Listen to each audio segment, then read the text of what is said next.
Hi friends, welcome back to another episode of Generation Tech. My name is Alan. In case you guys are wondering why we don't do daily uploads on this channel, it's because we have a second channel called Generation Films, where we basically do the same thing on this channel, but we cover a wider range of, franchises, whether it's movie franchises, TV, video games, and so on. If you guys are interested in that, you should check it out in the top corner, somewhere around here. Also, American Ben and British Ben are on that channel too, so if you missed those guys, you can check them out there. How can Chief Palpatine be one of the most brilliant political minds and the architect of one of the most successful political takeovers in galactic history, and then just sort of let it all slip away?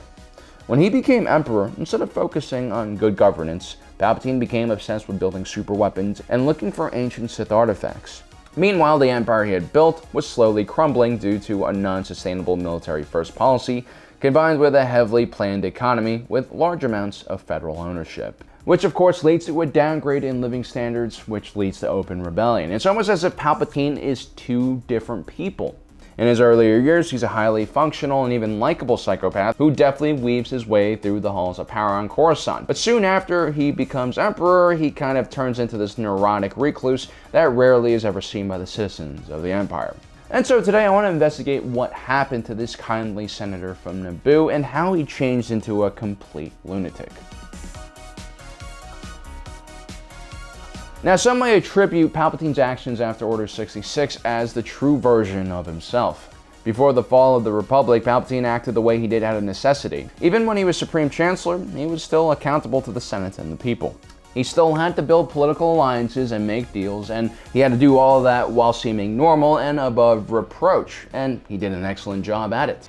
Most people viewed Palpatine as a practical and objective statesman who could be trusted to do the right thing in every situation. So if his true form was completely batshit crazy, that means Palpatine must have had an extremely high amount of discipline and control over his own actions.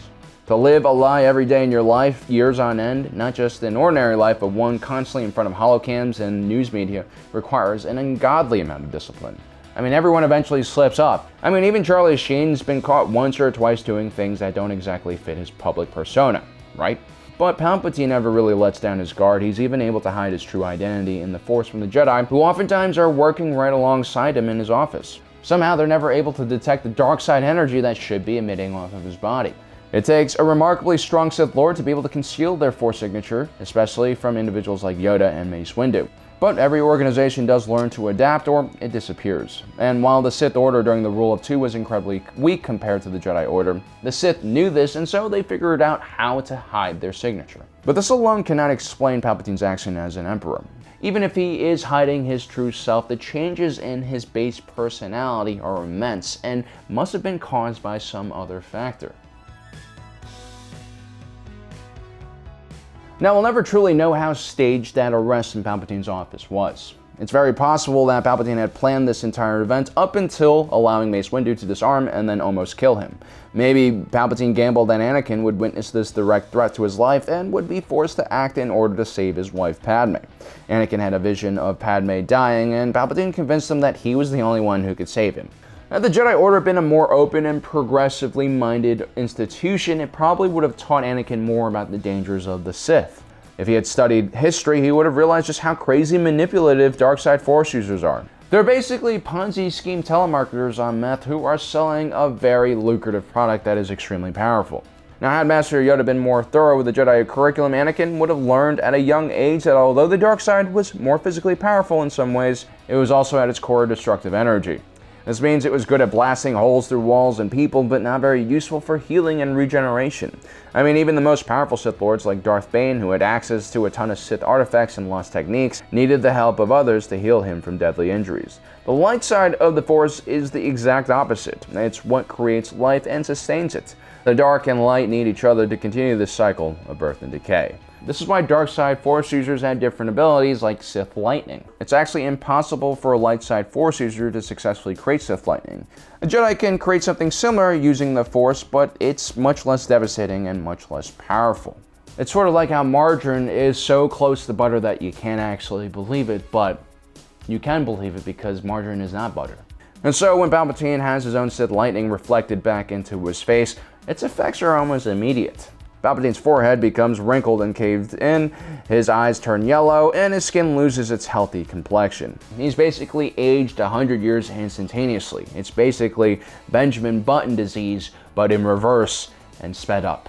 And that's just the outside of his body. One can only imagine how much damage the dark side has done to Palpatine's internal organs, including his brain. Now, of course, it's possible that Palpatine has hidden some type of horrible disfigurement his entire career through using a Force illusion, similar to what Bill Cosby has done for most of his career as well. But either way, if that's how he looks, clearly the dark side of the Force has taken a heavy toll on Palpatine. And if we look at the history of the Sith, we see a long line of gruesome-looking Force users with all sorts of physical ailments and diseases. Some of these Sith Force users even have respirators and other contraptions to keep them alive. The Sith weren't superhumans, they were just individuals that could wield the Force. This means that they could develop deadly illnesses and lose limbs just like the rest of us. And their brains, just like any organ in the body, will suffer severe consequences if exposed to a large amount of energy. Now, this dark side corruption is a little more manageable for a Sith who is hiding and using a limited amount of dark side, like Palpatine in his earlier days in the Senate and Republic. But dark side corruption becomes a much larger issue when Palpatine finally reveals himself as a Sith and can tap into the dark side of the Force whenever he wants to. The famous Old Republic great Jedi Revan described falling to the dark side as becoming a slave to the dark side. And when Palpatine asked his own master Darth Plagueis whether he would become hideous and disfigured like him, Plagueis explains to Palpatine that the dark side is like an illness that infects a user, but the user never wants it to go away. And that's when someone is truly hooked to the dark side, when it's more painful to be without it than with it. This means that every Sith Lord will eventually develop a pretty strong addiction to the dark side, which will lead to physical disfigurement and madness. This is why the Jedi Order and Republic has always outlasted the Sith Empire. The brain is a very sensitive organ that can be changed through intense trauma and accidents. The same thing goes for Palpatine. Darth Plagueis, his master, had also suffered several gruesome injuries, and so by the end of his life, he had all sorts of machines on his body aiding his breathing and normal bodily functions. So when Mace Windu reflects that Sith lightning back at Palpatine, there clearly is some permanent damage. Aside from the wrinkles and disfigurement we talked about, the heat and energy from this attack is so intense that it creates smoke.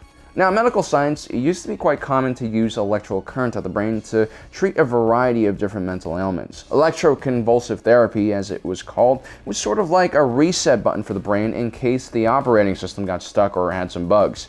There's actually a lot of stigma towards ECT treatment today because of how it was used in the past, but now we know a lot more about the procedure and have better safety parameters. Modern ECT tests are usually done under general anesthesia. A controlled electrical current is sent through electrodes to your brain, which creates a mild seizure, but they'll also inject you in muscle relaxers. Each patient will usually get several sessions during their treatment cycle, and in most cases there is a significant improvement in mental function. Scientists aren't exactly sure how this treatment works, but they theorize that it resets the brain's chemistry. Our brains have trillions of neuron cells inside of them. The neurons make connections with one another and send electrical signals down these pathways to create information and control the body. A chemical imbalance in certain areas of the brain can lead to neurological disorders. But what happens when a massive amount of uncontrolled electricity hits the brain? Well, there actually have been studies about this. Now, it's not ethical to expose participants to lethal amounts of electricity, but researchers in one Canadian study did phone interviews with people who had been exposed to a massive amount of electricity either in a workplace or household accident. In the short term, around 26% of these patients complained of new neurological symptoms generally related to fatigue and pain. And for a lot of these patients, that pain would continue to be there during the 1-year follow-up checkup. Sometimes new neurological symptoms would also show up and develop after a year, and in severe cases you had individuals suffering from depression, headaches, memory loss, and dizziness. Now, the study only sampled over 100 people, and most of these observations were made over the phone, so there are some definite limitations to the study. But the researchers in charge of the study recognized that the symptoms of electroshock were quite similar to the symptoms suffered by those who experienced cranial trauma like CTE. So no, I'm not saying that Palpatine will be like Aaron Hernandez, but I can say with reasonable amount of certainty that being electroshocked by his own Sith lightning will have caused unpredictable and potentially serious neurological issues in Palpatine, which might explain some of his more reckless behaviors. We're not exactly sure what Sith lightning is and how it differs from other forms of electricity, but I imagine it's just going to be worse and can lead to even more severe ailments.